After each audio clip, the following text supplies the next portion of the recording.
Elderly Germiston woman charged with murder after mowing down group of girls. Western Cape report finds evidence of gang influence in senior SAPS ranks. Investigation uncovers tourists paying to hunt humans of all ages in Sarajevo siege. Hello, I'm Jane Dutton. EWN, in touch, in tune, and independent.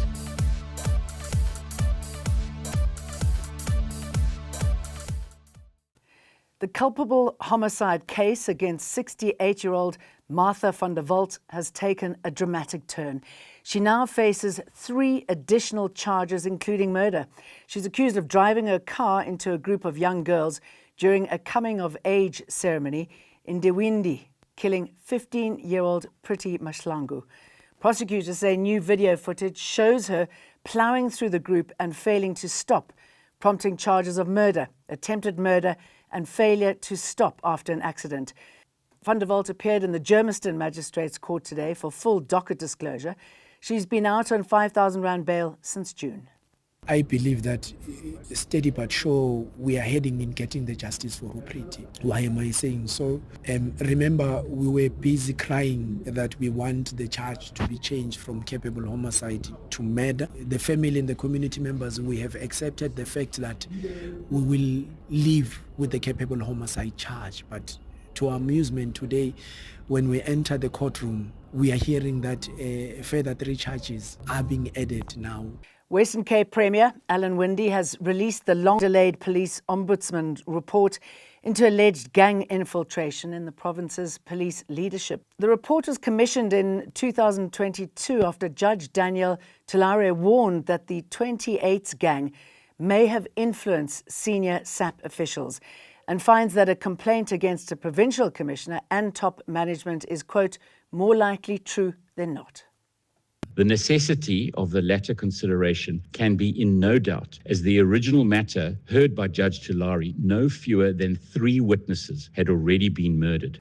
The National Prosecuting Authority says it's confident of securing a long sentence against Limpopo musician Leslogonolo Shebeshit Chauke. The 30-year-old artist is charged with attempted murder, an unlicensed firearm and malicious damage to property after a road rage shooting last month. Prosecutors say these aren't his only run-ins with the law. The attempted murder case against popular Lekompo artist Leslogonolo Chauke has been postponed to next week Friday. Now Chauke, popularly known as Shebeshit, has won the hearts of many South Africans, booking stages and filling out stadiums from time to time. Today, he filled out a courtroom here at the Polokwane Magistrates Court.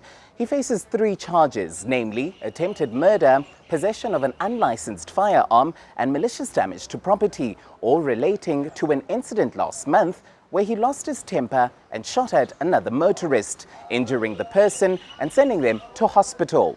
Now, during his appearance today, Chauke greeted his fans, smiled and confidently walked into the dock before being told that he's going to be remanded in custody as the state seeks to consolidate other matters. Now, what does this mean? The court basically heard how Chauke has several cases in Limpopo, all violent, which the state seeks to bring together and take up his Schedule 5 charges to Schedule 6, which will make it more difficult for him to secure release on bail. Now, Chauke has over 50 bookings for the month of December alone.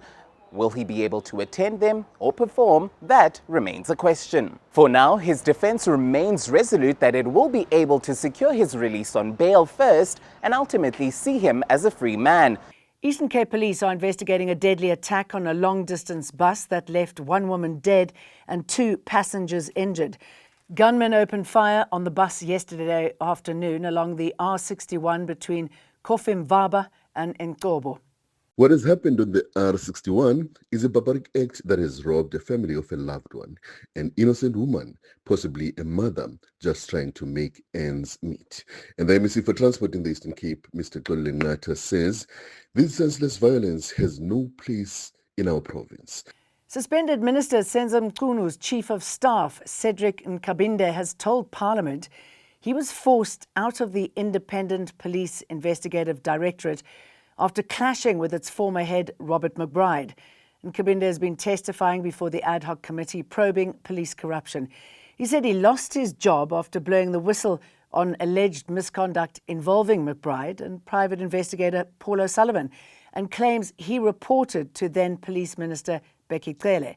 He later joined Mkunu's office after leaving IPID, where he'd served as an investigator. The very same report ended up in the hands of Mr. McBride, which he got very upset with the content where the report was implicating him in particular and Mr. Paul O'Sullivan. Then in that report, Mr. McBride got so upset with me and he suspended me immediately. Riddled with corruption, former Ekurhuleni Employee Relations Head Kolani Nkisa has painted a damning picture of the municipality, accusing it of corruption, political interference, and protecting senior officials from accountability. Wrapping up 2 days of testimony at the Madlanga Commission, Nkisa focused on suspended acting EMPD head Julius Mkhwanazi and former city manager Imogen Mashazi. He's alleged Mashazi shielded Mkhwanazi after he struck a fraudulent deal with tender boss Vusimuzi Kat Matlala. There is a point where there were such gross allegations that were made about corruption, tender irregularities, and all sorts of things. At no point whatsoever has the municipality ever commissioned a forensic investigation. A day after Environment Minister Dion George was fired, Minister in the Presidency Kumbutso Ntshavheni says he'd been expressing views abroad that clashed with Cabinet's position. DA leader John Steenhuisen rejects claims of misconduct, saying George was removed after refusing to swap his portfolio for a deputy trade post. George returned from COP30 in Brazil this week, calling it an honour to have served before President Ramaphosa dismissed him at Steenhuisen's request. Prominent Zimbabwean politician Job Sikala says he'll let South Africa's courts determine the truth behind allegations that he was transporting explosives. Sikala was released on 10,000 rand bail in the Pretoria Magistrates Court today after his arrest last week. Police say they found 26 blasting cartridges and 15 capped fuse connectors in his vehicle. He was met by cheering supporters outside court, but offered only one comment to the media, that the judiciary must prove whether the explosives were his. Believed that South Africa is an independent judiciary. Here there is no feja things. Yes. There is no feja judiciary. There are no feja investigations. They have found out that these things have been planted in our country. Artists protesting outside the South African Music Rights Organisation are calling for strong protection for whistleblowers after the suspension of COO Mpho Mofikowe. They claim she was pushed out for asking for an investigation into alleged governance failures at the organisation. SAMRO denies this, saying it was the one that initiated a probe into irregular payments of more than 3 million rand. And as women, we stand by Mpho. Come shine, come blue. We will fight for Mpho to come out clean and go back and represent us in this entity. The entity is our entity. So, Isambro, they must do the right thing. A chilling new investigation claims that foreign tourists paid to hunt civilians during the siege of Sarajevo in the 1990s Bosnian War. International correspondent Adam Gilchrist reports that an Italian journalist has uncovered documents, photos, and eyewitness accounts suggesting visitors from Italy, the US, and Russia paid up to 100,000 euros, that's nearly 2 million rand, to join Serbian snipers in the hills overlooking the city. Epstein's name is back in US politics after new emails surfaced linking him to Donald Trump. The messages show Epstein discussing Trump often, claiming he knew more about Epstein's activities than he admits, while also mocking him privately. Republicans then released 23,000 more pages from Epstein's estate, triggering a frenetic hunt for anything explosive. The two men moved in the same circles, and the new documents are fueling fresh questions on both sides of the aisle. I suspect it's a story that's going to have a long running. See you for more again tomorrow. EWN In touch, in tune, and independent.